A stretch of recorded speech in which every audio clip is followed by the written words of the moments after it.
आज हम एक ऐसी प्राचीन कथा में गोता लगाने वाले हैं जो समय से भी परे है। ये कहानी है अभिमान की, ब्रह्मांड के न्याय की और उस अटल परीक्षा की जिसे हम सब कर्म कहते हैं। तो चलिए राजा विक्रमादित्य की इस असाधारण यात्रा पर निकलते हैं। ये देखिए, ये सिर्फ एक राजा और उसके राज्य की कहानी नहीं है। नहीं, ये उन ब्रह्मांडीय तराजुओं के बारे में है जो हमारे हर एक काम को तौलते हैं। ये एक याद दिलाता है कि इस ब्रह्मांड में हर क्रिया की एक बराबर और विपरीत प्रतिक्रिया होती है। आइए देखते हैं कि राजा के साथ आखिर हुआ क्या।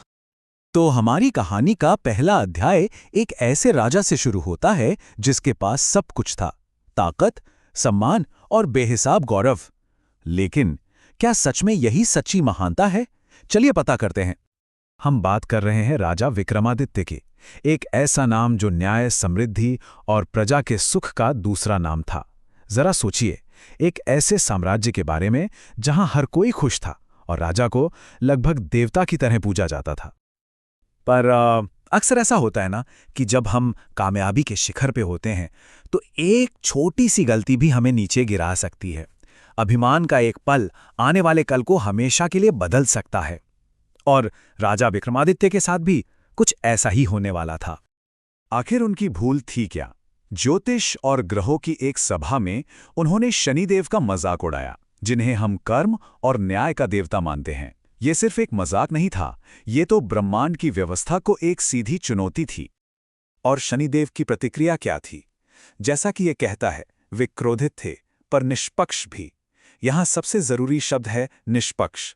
ये बदला लेने के बारे में नहीं था, ये एक सबक सिखाने के बारे में था। शनिदेव राजा को सजा नहीं, बल्कि उनके धैर्य और चरित्र की परीक्षा लेना चाहते थे। और बस इसी के साथ राजा की परीक्षा का दौर शुरू हो जाता है। हमारी कहानी का दूसरा अध्याय, कर्म की परीक्षा, हमें दिखाता है कि कैसे एक शक्तिशाली राजा को अपने ही कर्मों के नतीजों का सामना करना पड़ा। जैसे ही शनिदेव का प्रभाव शुरू हुआ, राजा की दुनिया मानो उलट-पुलट हो गई। वो राजा जो सोने के सिंहासन पर बैठता था, अब धूल भरी सड़कों पर भटकने के लिए मजबूर था। क्या ये किस्मत का कोई क्रूर खेल था या फिर कर्म का न्याय? जैसा कि आप यहां देख सकते हैं, उनका पतन पूरा और भयानक था। सबसे पहले उन्होंने अपना ताज खोया, जो उनकी शक्ति का प्रतीक था। फिर उनकी सारी संपत्ति चली गई और आखिर में उनका आराम और चैन भी छिन गया। वो पूरी तरह से शून्य पर आ गए थे।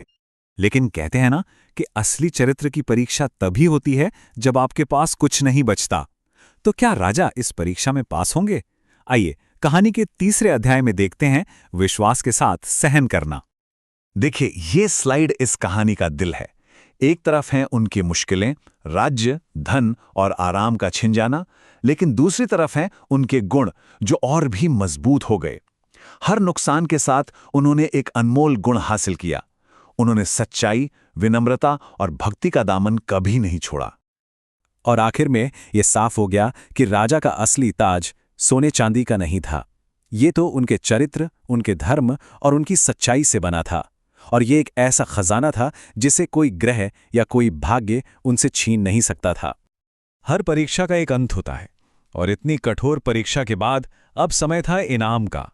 कहानी का चौथा अध्याय, दिव्य आशीर्वाद, हमें उस जादुई पल में ले जाता है जब सब कुछ बदल गया। जरा उस पल की कल्पना कीजिए। राजा जो अपना सब कुछ खो चुका है, एक शांत रात में अकेला तारों को देख रहा है। कोई शिकायत नहीं, कोई गुस्सा नहीं, बस गहरी भक्ति और स्वीकार का भाव। ये समर्पण का वो आखिरी पल था। और ठीक उसी पल जब राजा ने पूरी तरह से खुद को समर्पित कर दिया, न्याय के देवता स्वयं उनके सामने प्रकट हुए। परीक्षा समाप्त हो गई थी। शनिदेव के शब्द सुनिए, तुमने विश्वास के साथ सहन किया है, तुम कर्म की परीक्षा में उत्तीर्ण हुए हो। ये सिर्फ तारीफ नहीं थी, ये एक प्रमाण था कि राजा ने न केवल अपना राज्य वापस जीता था, बल्कि उन्होंने खुद को भी जीत लिया था। और उस आशीर्वाद के साथ सब कुछ वापस आ गया। लेकिन ये सिर्फ वापस ही नहीं थी। राजा ने जो कुछ भी खोया था वो उससे कई गुना ज्यादा होकर वापस मिला। उनका राज्य पहले से ज्यादा समृद्ध था और उनका सम्मान पहले से कई ज्यादा था। तो इस अविश्वसनीय कहानी से हम सीखते क्या हैं? संदेश बहुत सरल लेकिन गहरा है। जिंदगी हम पर चाहे कितनी भी मुश्किलें क्यों न डाले, अगर हम धैर्य और सच्चाई के साथ टिके रहते हैं तो आखिर में जीत हमारी ही होगी। और इस कहानी को समाप्त करते हुए मैं एक सवाल छोड़ना चाहूंगा। धैर्य किस तरह विश्वास का एक रूप है? शायद सच्चा धैर्य सिर्फ इंतजार करना नहीं है, बल्कि ये वो गहरा विश्वास है कि ब्रह्मांड का न्याय अंत में होकर ही रहेगा। इस पर विचार जरूर कीजिएगा।